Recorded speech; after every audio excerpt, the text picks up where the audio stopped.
रानी दोस्तों, तो comment box में सबसे पहले माता रानी के नाम का जयकारा लगा दीजिए फ्रेंड्स। कमेंट बॉक्स में जय माता दी लिख दीजिए। माँ भगवती की कृपा सभी पर बनी रहे। जैसा कि आप सभी को पता है कि माता रानी के नवरात्रे चल रहे हैं। माता रानी की कृपा से सभी के नवरात्रे बहुत अच्छे से जा रहे होंगे। तो आज की इस वीडियो में मैं आपको बताने वाली हूँ कि जो नवरात्रे का अंतिम दिन होता है, अष्टमी या नवमी का, उस दिन हमें पूजा कैसे करनी होती है, कैसे भोग लगाना होता है, कैसे हवन करना होता है, पहले कन्या पूजन करें या पहले हवन करें, ये सारी जानकारी आपको आज की इस वीडियो में मिलने वाली है। तो देखिए, किसी के यहाँ पर तो अष्टमी के दिन कढ़ाई की जाती है, किसी के यहाँ पर नवमी, यानी कि किसी के यहाँ पर तो अष्टमी पूजी जाती है, किसी के यहाँ पर नवमी पूजी जाती है। पूजा विधि सभी की सेम होती है, चाहे अष्टमी हो या नवमी हो। तो इस दिन मुख्य रूप से भोग बनाया जाता है हलवे का, और माता रानी का जो भोग है ना, वो देसी घी में ही बनाया जाता है। तो आप कोशिश करके माँ का जो भी भोग है वो देसी घी में ही बनाएं। तो किसी के यहाँ पर गेहूं के आटे की लापसी भी बनती है और कहीं पर सूजी का हलवा भी बनता है। सूजी के हलवे के साथ साथ में बनाए जाते हैं काले चने। इसका भोग मुख्य रूप से लगाया जाता है महाअष्टमी और महानवमी के दिन, और साथ में बनाई जाती है देसी घी की पूड़ियाँ। और हमारे यहाँ पर तो देखिए 8 पूड़ियाँ बनाई जाती हैं, अठावड़ी इसे बोला जाता है देसी घी में। बाकी पूड़ियाँ आप अन्य वैसी बना सकते हैं, 8 पूड़ियाँ देसी घी में, और माता रानी का जो हलवा है वो देसी घी में बनाया जाता है। ऐसे भोग तैयार कर लेते हैं। सुबह सवेरे स्नान करके शुद्ध हो जाएं, पूजा स्थल को साफ कर लें, जहां भी आपने माता रानी की चौकी लगाई है वहां पर आ जाएं।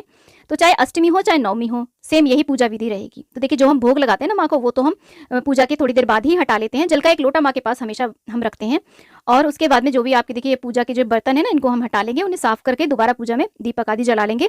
और ये जो अग्यारी की जो राख होती है ना, इसको हमें इधर उधर नहीं फेंकना होता है। इसे हम इकट्ठा करते रहते हैं, पूरे 9 दिन तक इकट्ठा करते रहते हैं, किसी भी पैकेट में या किसी भी बैग में या किसी डब्बे में। बाद में इसे हम विसर्जित करते हैं। तो ऐसे हम देखिए, जल जो हमने रखा था उसको किसी गमले में सिला देंगे। बाकी जो सूखे हुए फूल हैं वो सब हम ऐसे हटा लेंगे। हमें इस बात का बहुत ध्यान रखना है कि जो हमने स्थापना की है कलश की, गणेश भगवान की, नवग्रह की या माता रानी की, उन्हें हमें नहीं हिलाना है। सावधानी से हमें ये सारी चीजें हटा लेनी है। जो भी हमारी चौकी है उसको अच्छे से साफ कर लेना है, और जो भी पूजा स्थल है, मंदिर है ना, उसके आसपास भी आप साफ सफाई कर लें, पोछा आदि लगा लें। उसके बाद में एक दीपक आप यहाँ पे प्रज्वलित करें। अगर आपने अखंड ज्योत जलाई है तो अखंड ज्योत को आप संभाल दें, उसमें घी तेल आदि डाल दें। उसके बाद भी अखंड ज्योत से अलग भी एक दिया हमें पूजा में जलाना होता है। उसके बाद में जल का छींटा दे करके सभी को स्नान का भाव करा देंगे। अपने ऊपर भी आप जल का छींटा ले लें, शुद्धिकरण कर लें, और जो आपने ज्वारे लगाए हैं ना, उनको आप जल से सींच दें। इस तरीके से जल से सींच देंगे। डेली हमें सींचना होता है ज्वारों को। अब चाहे तो देखिए, वस्त्र रूपी कलावा आप डेली भी समर्पित कर सकते हैं, या फिर जो प्रथम दिन आपने कर दिया था ना जनेऊ वस्त्र रूपी कलावा, तो रोज रोज समर्पित करने की आवश्यकता नहीं है। उसके बाद में सभी को हम टीका करेंगे। तो यहाँ पर हमने गणेश भगवान को, नवग्रह को, और वरुण कलश देव को, माता रानी को, सभी को हम टीका करेंगे। माता रानी की जो तीनों पिंडियां हमारे चित्र में दी गई ना, सभी को टीका कर देंगे, और ज्वारों को भी टीका करेंगे, और अग्निदेव को भी हम टीका कर देंगे, दीपक को भी। उसके बाद में पूजा में जितने भी बैठे हो ना, सभी को आप टीका करें, तिलक करें, खुद को भी आप टीका कर लें। उसके बाद में ऐसे हम सभी को अक्षत यानी कि चावल समर्पित कर देंगे। इसके बाद में देखिए, लाल फूल यदि आपको मिल जाए, माता को लाल फूल बहुत ही प्रिय होता है। गुड़हल का फूल मिल जाए तो बहुत अच्छी बात है, गुड़हल का नहीं मिलता है तो कोई बात नहीं, गुलाब का या गेंदे का जो भी फूल मिल जाए, फूल माला हो, वो आप माता को समर्पित कर दें। गणेश भगवान को भी गुड़हल का फूल बहुत ही प्रिय है। उसके बाद में सभी को हम धूप दीप ऐसे दिखा देंगे। इसके बाद में भोग लगाएंगे। तो भोग में कोई भी ऋतुफल, मेवा, मिठाई का भोग आप लगा सकते हैं, लेकिन अष्टमी हो या नवमी हो, उस दिन ये मुख्य रूप से भोग लगाया जाता है। हलवा, पूड़ी और काले चने का भोग जरूर लगाया जाता है। तो ये भोग हम तैयार करके ऐसे माँ को देखिए भोग लगा देंगे। और उसी के साथ में आप यहाँ पर देखिए, पान का भोग आप जरूर लगाएं। पान के ऊपर लौंग, इलायची, थोड़ी सी मिश्री या बताशा रख करके, सुपारी रख करके माँ को भोग लगाएं। उसके बाद में देखिए, अगर आपने पूरे नवरात्रों में माँ को श्रृंगार की सामग्री भेंट नहीं करी है, पहले दिन या बीच में कभी भी, तो आप अष्टमी या नवमी को भी माँ को ऐसे श्रृंगार की सामग्री भेंट कर सकते हैं। इसमें आप 16 श्रृंगार ले सकते हैं, जो भी मेन चीजें होती है ना, 5-7 श्रृंगार की, वो भी ले सकते हैं। उसके बाद में देखिए, माँ को जल का भोग आप अवश्य लगाएं। छोटे से लोटे में भर करके जल आप माँ के पास जरूर रख दें। और इसी के साथ में देखिए, आज के दिन आप माँ को नारियल की भेंट भी चढ़ा सकते हैं। नवरात्रों में यदि आपने एक भी दिन माँ को नारियल का भोग नहीं लगाया किसी भी दिन, तो आज के दिन आप नारियल की भेंट जरूर चढ़ाएं। नारियल के ऊपर कलावा लपेट लें, फूल और टीका आदि करके माँ को नारियल की भेंट चढ़ाएं। और उसके बाद में देखिए, छोटा हवन अग्यारी की जाती है। गाय के गोबर के उपले को हम सुलगा लेते हैं गैस के ऊपर। उसके बाद में हम हवन कुंड का पूजन करते हैं, अक्षत पुष्प यहाँ पर समर्पित कर देते हैं, हवन कुंड का टीका करते हैं, और इसके ऊपर हम देसी घी की, देखिए गाय का देसी घी होता है तो बहुत अच्छी बात है, हम इस तरीके से आहुतियां देते हैं। और उसके बाद में कपूर समर्पित करने के बाद में अग्नि का हम आवाहन कर लेते हैं। तो ये छोटा हवन अग्यारी नवरात्रों में जरूर की जाती है। तो देखिए, अग्निदेव का भी हम आवाहन करने के बाद में उनका पूजन कर लेंगे।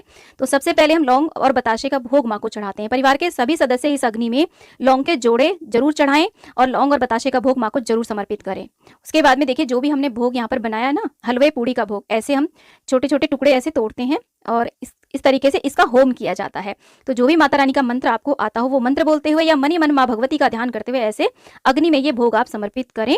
तो देखिए, अगर चने में आपने नमक डाला हुआ है तो आप अग्नि में समर्पित ना करें, क्योंकि किसी किसी के यहाँ पर अग्नि में नमक का भोजन नहीं समर्पित किया जाता। लेकिन देखिए, हमारे यहाँ पर तो जो भी भोग बनता है ना वो सब समर्पित कर दिया जाता है, तो आप अवॉइड कर सकते हैं अगर नमक डाला है तो। उसके बाद में घी की आहुतियां दें, और सामग्री जो आपने जो समिधा होती है ना वो ली है तो उसकी भी आप 5-7 आहुतियां दें माता रानी के मंत्रों का जाप करते हुए। परिवार के सभी सदस्य सामग्री अवश्य डालें। तो ये जो पूजन है ये सभी को मिलजुल करके करना चाहिए। और जो हमने पान का भोग माँ को लगाया है, इस पान के भोग को आप इस तरीके से देखिए लौंग से ऐसे एक इसका बीड़ा सा बना लें। तो मेरा छोटा सा पान है, इसका बीड़ा बनाना बहुत मुश्किल हो रहा है क्योंकि ये मेरी खुद की जो हमने बेल लगाई है ना पान की, उस पर ही ये पान लगा है। तो ऐसे घी में लगा करके इसे हम अग्नि में समर्पित कर देंगे। तो ऐसे माँ को पान का भोग लगाया जाता है। अग्नि में जो भी हम भोग समर्पित करते हैं ना वो सीधे माँ तक पहुंचता है, ईश्वर तक पहुंचता है। तो अग्नि में ऐसे देखिए पान का भोग लगा दिया है। उसके बाद में हाथ में जल लेकर के आचमनी करा देंगे इस प्रकार से, और ऐसे हम मन ही मन माँ से प्रार्थना करेंगे, क्षमा याचना कर लेंगे। उसके बाद में चाहे तो देखिए पंचदीपिका आप ले सकते हैं, या जो दिया आपने लिया है वो, या फिर कपूर से आप माँ की आरती करें, गणेश भगवान की आरती करें, माँ भगवती की आरती करें। इस प्रकार से आरती करें और बारंबार माँ से हमें क्षमा याचना अवश्य करनी है। इस तरीके से हम आरती कर लेंगे, जो भी माँ की आरती आपको आती हो। आरती करने के बाद में यहाँ पर देखिए कुछ ना कुछ दक्षिणा, क्योंकि हमारी पूजा में कुछ ना कुछ कमी रह जाती है, उसको पूर्ण करने के लिए आप सामर्थ्य के अनुसार दक्षिणा जरूर समर्पित करें। तो ऐसे हम दक्षिणा समर्पित कर देंगे। उसके बाद में हम माँ से पूजा में रही कमियों के लिए क्षमा याचना करेंगे और माँ से अपनी मनोकामना की पूर्ति के लिए माँ से प्रार्थना करेंगे इस तरीके से। और देखिए ये जो अग्नि है इसको इस तरीके से हाथ घुमा करके सभी को इस तरीके से धूप लेनी चाहिए। हवन कुंड की जो अग्नि है इसको आप बाद में सारे घर में टॉयलेट आदि को छोड़ करके बाकी सारे घर में जरूर इसको घुमा दें। तो ऐसे हमें अष्टमी या नवमी के दिन पूजन करना होता है। इस तरीके से पूजन करने के बाद ही कन्या पूजन किया जाता है, कन्याओं को भोग आदि लगाया जाता है, उसके बाद ही हमारा व्रत संपूर्ण होता है। देखिए एक बहुत जरूरी बात मैं आपको यहाँ पर कहना चाहूंगी, चाहे हमारे यहाँ पर अष्टमी होती हो या नवमी होती हो, माँ को हमें विदा कब करना है। देखिए नवरात्रि 9 दिन का महापर्व होता है, 10वें दिन ही माँ को विदा किया जाता है, यानी कि दशमी तिथि में ही, विजयादशमी जिसे हम बोलते हैं, उसी दिन माँ को विदा किया जाता है। तो चाहे आपके यहाँ पे अष्टमी होती हो चाहे नवमी होती हो, आप अपने अनुसार अष्टमी नवमी कर लें, व्रत का पारण भी कर लें, लेकिन शुद्ध सात्विक रहते हुए आप इस चौकी पर धूप दीप आरती करते रहें और दशमी तिथि को ही चौकी का विसर्जन करें, क्योंकि देखिए दशमी तिथि के दिन ही सांझी भी उतारी जाती है, हमारे यहाँ पर सांझी को भी विदा किया जाता है। तो आप कभी भी अष्टमी के दिन माँ का विसर्जन ना करें, नवमी के दिन ना करें, दशमी की तिथि को ही माता रानी का विसर्जन करें। विसर्जन कैसे किया जाता है, चौकी पर रखी गई सामग्री का हमें क्या क्या करना होता है, कलश का क्या करना होता है, कलश के नारियल का क्या करना होता है, ज्वारे का क्या करना होता है, इससे संबंधित वीडियोस आपको अलग से मिल जाएंगी। तो आज का वीडियो आपको कैसा लगा मुझे कमेंट बॉक्स में जरूर बताना। वीडियो यदि थोड़ा सा भी पसंद आए तो प्लीज वीडियो को लाइक शेयर, चैनल को जरूर सब्सक्राइब करना और कमेंट बॉक्स में जय माता दी अवश्य लिखना। फ्रेंड्स, माता भगवती की कृपा सभी पर बनी रहे।